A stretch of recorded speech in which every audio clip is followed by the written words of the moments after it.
আর মাত্র 10 মিনিট পর স্কুল ছুটি হয়ে যেত মাইলস্টোন স্কুল অ্যান্ড কলেজের। শিশুরা ফিরে যেত বাসায়, মায়ের কোলে, দুপুরের খাবারের টেবিলে। কিন্তু তার আগেই দুপুর 1:18 ঢাকার উত্তরা দিয়াবাড়ির শান্ত আকাশ চিরে ধেয়ে এলো বাংলাদেশ বিমান বাহিনীর একটি যুদ্ধ প্রশিক্ষণ বিমান। আর মুহূর্তেই সেই স্বপ্ন ভরা দুপুর রূপ নিল আগুনের বিভীষিকায়।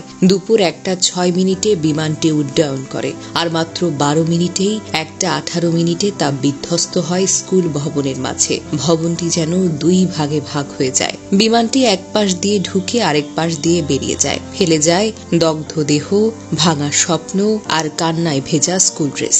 মা, আমি বাঁচতে চাই। শিক্ষার্থীদের চিৎকার আর দৌড়। বিমানটির ধাক্কায় পুরো ভবন যেন কেঁপে ওঠে। ধোঁয়ায় ঢেকে যায় চারিদিক। শিশুরা ভয়ে ভয়ে কাঁদতে কাঁদতে ক্লাসরুম ছেড়ে দৌড়ায়। কেউ মাঠে যায়, কেউ সিঁড়ি খুঁজে পায় না।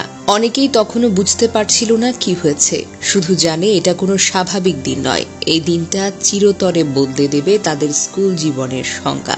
সরেজমিনে প্রত্যক্ষদর্শীদের বর্ণনা অনুযায়ী বিমানটি পশ্চিমমুখী দোতলা হায়দার আলী ভবনের প্রধান ফটকে সরাসরি আঘাত করে। ভবনটির মাঝখানে অবস্থিত প্রধান ফটক এবং দোতলায় ওঠার সিঁড়ির নিচে স্টাফদের কক্ষ ছিল। বিমানটির ফটক ভেঙে ভবনের এক পাশ দিয়ে প্রবেশ করে এবং অন্য পাশ দিয়ে বেরিয়ে যায়, যার ফলে ভবনটি এফোর হয়ে যায়।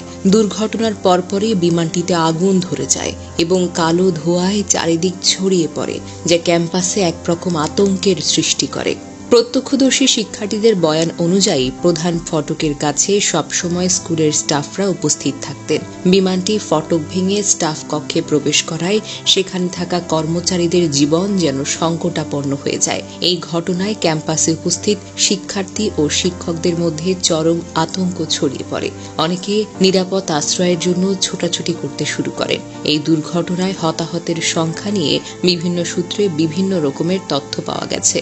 ফায়ার সার্ভিস ও সিভিল ডিফেন্স অধিদপ্তরের মহাপরিচালক ব্রিগেডিয়ার জেনারেল মোহাম্মদ জাহেদ কামাল নিশ্চিত করেছেন, শেষ খবর পাওয়া পর্যন্ত 19 জন নিহত হয়েছেন। এছাড়া বিমানের পাইলট ফ্লাইট লেফটেন্যান্ট তৌকির ইসলাম সাগর বিকেল 3:45 দিকে সম্মিলিত সামরিক হাসপাতালে মারা যান। একাদশ শ্রেণীর শিক্ষার্থী রজ্জপালী নিলয়কে তার মা নীলুফা বেগম দুর্ঘটনার পর থেকে খুঁজে পাচ্ছেন না। নিরাপত্তার কারণে কলেজের ভেতরে অভিভাবকদের প্রবেশ করতে দেওয়া হচ্ছে না। ফলে অনেক অভিভাবক ক্যাম্পাসের বাহিরে এখনো অপেক্ষা করছেন।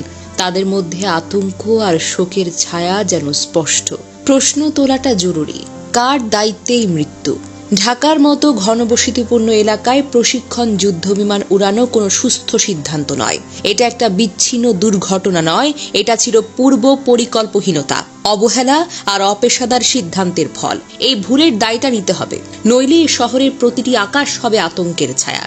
এই দুর্ঘটনা মাইলস্টোন কলেজের শিক্ষার্থী, শিক্ষক এবং অভিভাবকদের জন্য এক অপূরণীয় ক্ষতি। ক্যাম্পাসে ছড়িয়ে পড়া আগুন, ধ্বংসাবশেষ আর আহতদের কান্না এই দিনটিকে ঢাকার ইতিহাসে একটি কালো অধ্যায় হিসেবে চিহ্নিত করেছে। সমাজের সকল স্তর থেকে সহযোগিতা এবং প্রশাসনের তৎপরতার মাধ্যমে আহতদের পাশে দাঁড়ানো এখন সময়ের দাবি। মহান সৃষ্টিকর্তার কাছে প্রার্থনা যেন এই দুর্ঘটনার ক্ষতিগ্রস্ত সকলে শান্তি ও নিরাপত্তা লাভ করতে পারেন।